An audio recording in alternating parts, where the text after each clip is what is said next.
তো hello guys, আজকে আমরা চলে এসেছি রাজস্থানে। তো রাজস্থানের মধ্যে আপনারা হয়তো এই মরিচিকা হিসেবে হাওড়া ব্রিজটাকে দেখতে পাচ্ছেন। তো এখানে আজকে এত গরম যে এই গরমে সবাই মানে পুরো ঝলসে যাবে এরকম গরম। তো হ্যালো গাইস, আমরা চলে যাচ্ছিলাম জোড়াসাঁকো ঠাকুর বাড়িতে। তো যাওয়ার পথে এখানে রাস্তার ধারে কালী পুজো উপলক্ষে কিছু প্রসাদ দেওয়া হচ্ছে।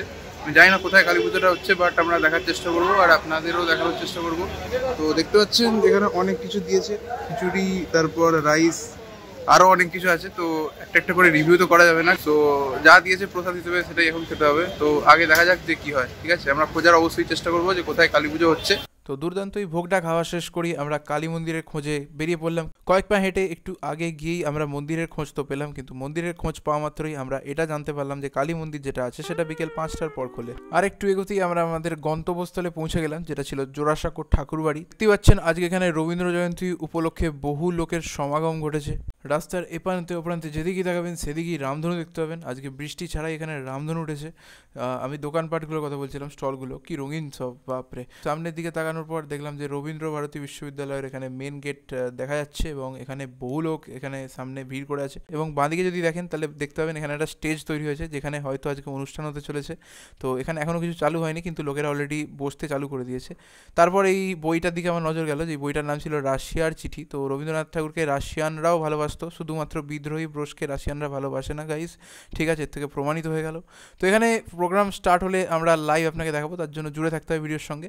তারপর একটু সামনে গিয়ে এখানে একটা ঝালমুড়ি আওয়ালার সঙ্গে দেখা হয়ে গেল। তো নর্থ কলকাতায় এরকম এত মিষ্টি লোক ভরে গেছে, তো ঝাল তো একটু দরকারই আছে। এইরকম গরম আবহাওয়ার মধ্যেও যারা এখনো মাঠে এরকমভাবেই দাঁড়িয়ে আছে।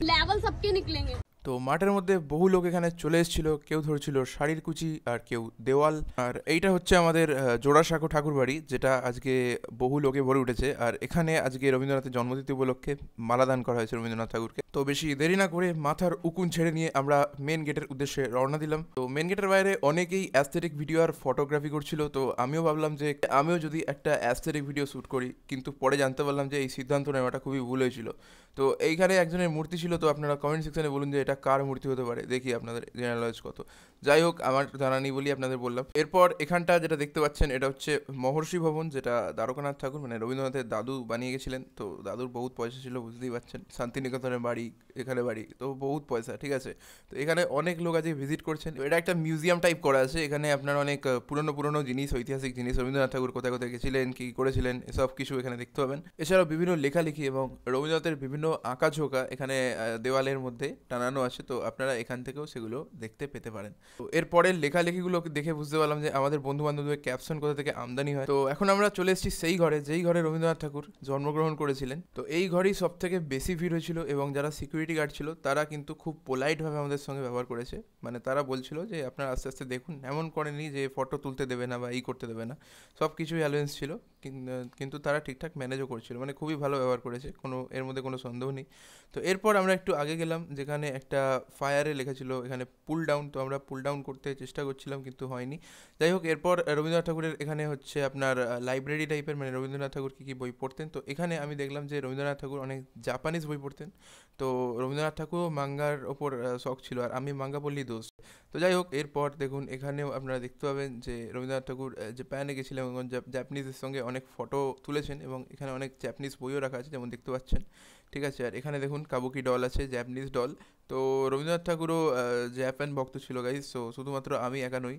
তো যাই হোক, মিউজিয়ামটা ঘুরে আমার খুবই ভালো লেগেছে। তো আপনাদের ইনফরমেশনটা দিয়ে দিই। তো সোমবার বাদে মিউজিয়াম রোজই খোলা আছে, আপনারা যে কোনো দিন আসতে পারেন। 20 টাকা হচ্ছে এন্ট্রি ফি, আর ফটো তোলার জন্য এক্সট্রা 50 টাকা দিতে হবে, মানে ওটা অপশনাল, আপনারা দিতেও পারেন আবার নাও দিতে পারেন। সন্ধ্যে 7টা অবধি এটা খোলা আছে, সকালবেলা থেকে আপনারা আসতে পারেন। সো গাইস, জোড়াসাঁকো ঠাকুর বাড়ি আমাদের ঘোরা হয়ে গেছে, এবার আমি বাড়ি থেকে রওনা দেবো। ব্লগে কোনো কথা বলা যায়নি কারণ এখানে অনেক আওয়াজ ছিল, ব্যাকগ্রাউন্ড নয়েসেস ছিল, তার জন্য ভয়েস ওভারটা দিয়ে দেবো। অ্যান্ড বলবেন যে ব্লগটা কেমন লাগলো, আর যদি আমাদের ব্লগটা ভালো লেগে থাকে তাহলে চ্যানেলে লাইক, শেয়ার অ্যান্ড সাবস্ক্রাইব এখনই করে দেবেন। So stay tune.